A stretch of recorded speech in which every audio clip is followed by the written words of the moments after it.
ጉርጉዢው እንጂ ግጣለም ያላንቻው ዳመቱ የሚደንቅ አይደለም ግጣለም በላንገት ታይ ተነስ ወንድም አባዬ ወይ ልጄ መንገድ ላይ ሁሉም አዲስ ጫማ አዲስ ልብስ አድርገው እየጨፈሩ ነው። ደግሞ ሁሉም ደስተኛ ናቸው። ይህንንም አድርገው እየሄዱ ነው።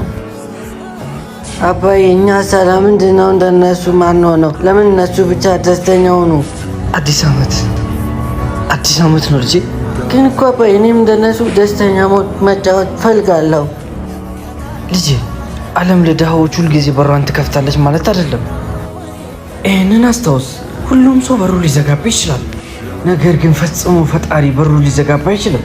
እሺ ግን አባዬ በእነሱ ደስታ ላይ እኛን የሚጠሩን ይመስላል። እኔ መሄድ ፈልጋለሁ። እሱን አብረን የምናየው ይሆናል።